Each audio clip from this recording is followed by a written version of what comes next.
5, 10, 15, 20, 24, and I forgot my chain, and I'll explain about that in a minute.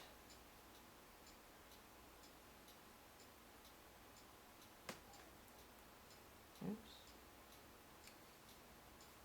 Okay, now we have 25 loops, which is what we should have. Now to start out, like I said, you can leave them on or take them off. I'm going to take them off. Just be careful of that first loop, because that one, if you pull your working yarn, you'll pull the loop because it'll get smaller. So now, like we did with the last one, we're going to work in groups of 5. We're going to take the first 5 loops with our hook. We're going to yarn over, and we're going to chain 3. Okay, that's going to represent our first double crochet. Now we're going to do 4 more double crochets in that loop, or set of loops. 1, 2, 3, 4. Okay. Now we're going to go into our next set of 5 loops. 1, 2, 3, 4, 5. Again.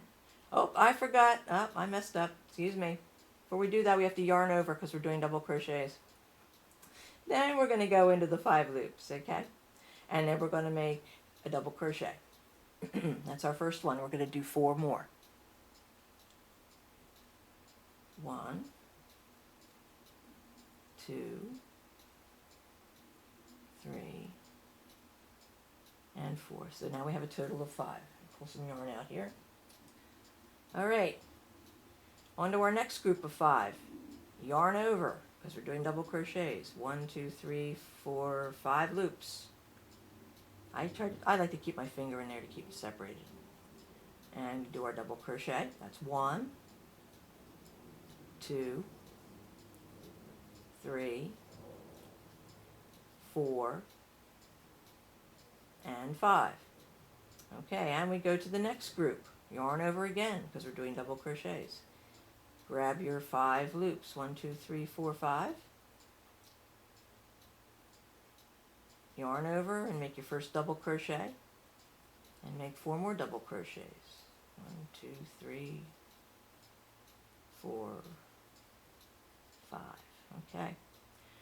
And again, last group. Yarn over. Put your hook into your 5 loops.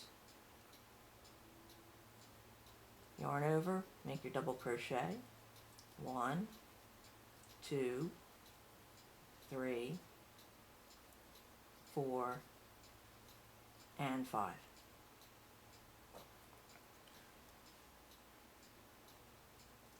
And there's your group.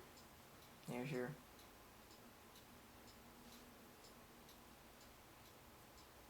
So you can use, as I said, you can use double crochets, you can use single crochets, half double crochets, it doesn't matter, whatever you want to do. Double crochets make it go faster. You can do that. Personally, I like the look of the single crochets. I just think it's a much more finished look, but some patterns do call for double crochet, so you will utilize that.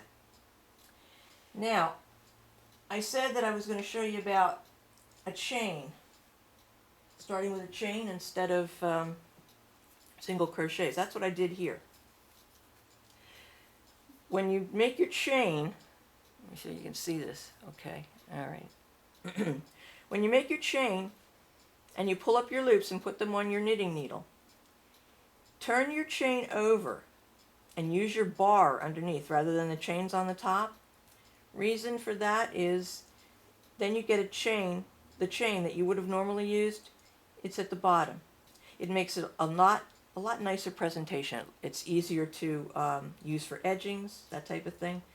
And it's not hard to use the bar instead. In fact, it's probably easier because you're only picking up 1 loop of yarn instead of 2. And it's a lot easier. I don't like working into chains, but I don't mind working into the bar of the chain, so that's why I turned it over. So that's what that would look like if you were going to do that. And we'll slide it off the needle again. And again, I'm working in groups of 5. So I'm going to go into my first 5 loops, yarn over, I'm going to chain 1 and do 5 single crochets. 1, 2, 3, 4, and 5. And I'm going to pick up my next set of loops. 1, 2, 3, 4, 5. Yarn over and do your first single crochet, and then do the next 4 single crochets. 1, 2, 3, and 4. One more yarn here. And your last set of loops. 1, 2, 3, 4, 5. And you know I miscounted, I have an extra loop, but who cares? Oh. So anyway, we're going to yarn over and we're going to do our first single crochet and then do 4 more. 1, 2, 3, and 4. There we go. And that's what it would look like if you were using a chain foundation instead of a single crochet foundation. Now, if you want to, you have the option of working in the front loop or the back loop when you do your broomstick lace. If you work in, here, let me grab my other example here.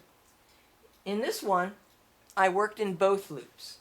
So you can see you can't see anything between the stitches, but if you turn it over on the wrong side, there's a ridge here that shows from when you use both stitches. Now there's nothing wrong with that. That's how most broomstick lace is done. It gives you a thick ridge on the one side and no ridge on the other. But if you use either back loop or front loop, you're going to get a nice little line where you with the loop that you skipped on one side, and then you get a little ridge on the other. But it's flatter. It's not as thick. So a lot of people like to use the back or front loop when they do this. It's the same procedure, except you're going into one loop instead of the entire chain when you do your stitch. Okay, is that all I had to go through? Let me just check my thing here. Yeah, I think that's all I needed to go through with you. If there's any other things that I think of, I can put them on the column in Rav, and I'll work with them there. And I think by now you should be able to do a broomstick lace. Thanks for watching.